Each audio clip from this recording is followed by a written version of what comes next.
Praise the Lord, जय मसीह की। मैं स्टैनली मैकवान, मेरे YouTube channel Hindi Gujarati Bible study में आपका स्वागत है। मेरे चैनल को अभी सब्सक्राइब कर लीजिए और परमेश्वर के ज्ञान में आप बढ़ते जाओ। परमेश्वर ने एक आज्ञा दी और वह आज्ञा ऐसी थी कि तू पूरे मन से, पूरे दिल से, पूरी शक्ति से, पूरी आत्मा से परमेश्वर को प्रेम कर। और इस आज्ञा को बाइबल में सबसे पहली आज्ञा बोला गया। क्यों? इस आज्ञा में ऐसा क्या है, इस आज्ञा में क्या समाया हुआ है, ये जानने के लिए इस वीडियो को पूरा देखो। आओ एक वचन पढ़ते हैं जो है व्यवस्था विवरण, उसका अध्याय 6, उसका 5 वचन। तू अपने परमेश्वर यहोवा से अपने अपने सारे मन और सारे जीव और सारी शक्ति के साथ प्रेम रखना। और सारे शक्ति के साथ प्रेम रखना। फिर यही वचन हम नए नियम में भी पढ़ते हैं। मत्ती उसका 22वां अध्याय और उसका 37 उसने उससे कहा, तू परमेश्वर अपने प्रभु से अपने सारे मन और अपने सारे प्राण और अपनी सारी बुद्धि के साथ प्रेम रख। यहाँ पर लिखा है कि सारी बुद्धि से, सारी आत्मा से प्रेम रख। क्यों? आगे क्या लिखा है? बड़ी और मुख्य आज्ञा तो यही है। बड़ी और मुख्य मतलब सबसे पहली आज्ञा तो यही है। इसको सबसे पहली आज्ञा कही गई। क्यों? ध्यान से समझते रहना। इंसान पाप कैसे करता है, कैसे पाप होता है। जब परमेश्वर ने आदम और हवा को बनाया था और उनको एदन वाटिका में रखा था, तो एदन वाटिका के बीच में एक पेड़ था और उस पेड़ को भले बुरे का पेड़ कहते थे। और उसका जो फल होता था, तो परमेश्वर ने ऐसा बोला था, इसको कभी मत खाना, खाओगे तो मर जाओगे। और शैतान आया और हवा को भरमाने लगा।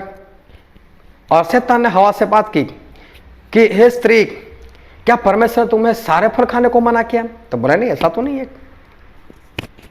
बोले हमको तो सारे फल खाने को बोला है, सिर्फ एक ही फल खाने को मना किया है जो भले और बुरे का वृक्ष है, उसका फल खाने को मना किया है। तो शैतान बोलता है क्यों? तो बोलता है वो इसलिए कि परमेश्वर ने ऐसा कहा, जिस दिन खाओगे उस दिन मर जाओगे। शैतान बोलता है नहीं मरोगे, तुम नहीं मरोगे, लेकिन आप इसको खाओगे तो आपकी आंखें खुल जाएगी और आप परमेश्वर के समान हो जाओगे। भले बुरे का ज्ञान पाकर आप परमेश्वर के तुल्य हो जाओगे। तो जब ये बातें हुई तो बाइबल में हम पढ़ते हैं उत्पत्ति उसका 3 अध्याय और 6 वचन। अतः जब स्त्री ने देखा, स्त्री ने देखा कि उस वृक्ष का फल खाने के लिए अच्छा और देखने में मन भाव और बुद्धि देने के लिए चाहने योग्य भी है, तब उसने उसमें से तोड़कर खाया। हाँ, अभी देखो एक बात सही समझना। जब स्त्री ने इस शैतान से इस तरह से बातें की, उसके बाद उस स्त्री ने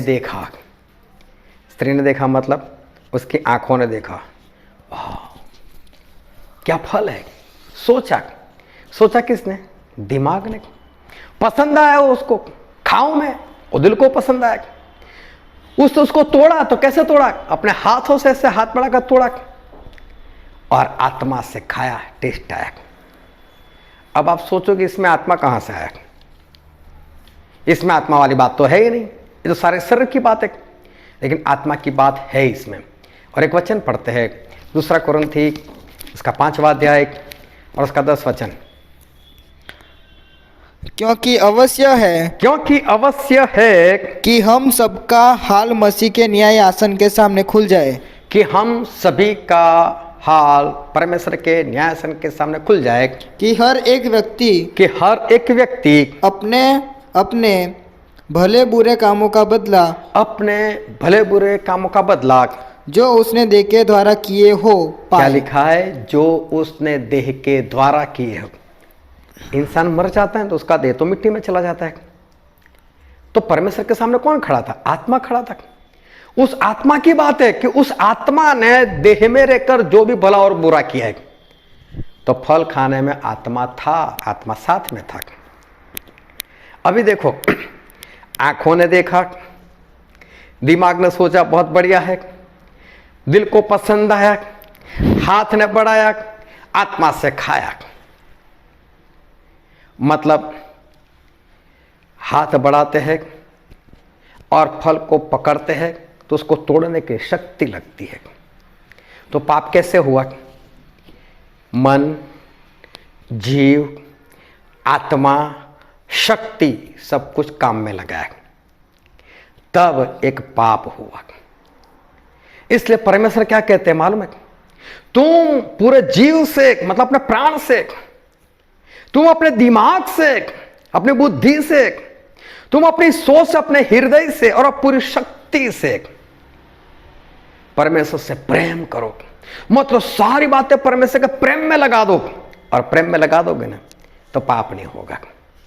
इसीलिए इस आज्ञा को सबसे पहले कहा गया। यह सबसे पहली आज्ञा है और सबसे मुख्य आज्ञा और सबसे बड़ी आज्ञा यह है, क्योंकि जिन जिन चीजों से आप पाप करते हो वही सारी बातें परमेश्वर बोलते हैं मुझसे प्रेम करने में लगा दो। और अगर आप परमेश्वर के प्रेम में सारी बातें लगा दोगे तो फिर आपसे पाप कभी नहीं होगा। इसलिए इस आज्ञा को सबसे पहली, मुख्य और सबसे बड़ी आज्ञा कहा गया। परमेश्वर आपको आशीष दे। आमीन। अब परमेश्वर के ज्ञान में और बढ़ने के लिए ये वीडियो देखो।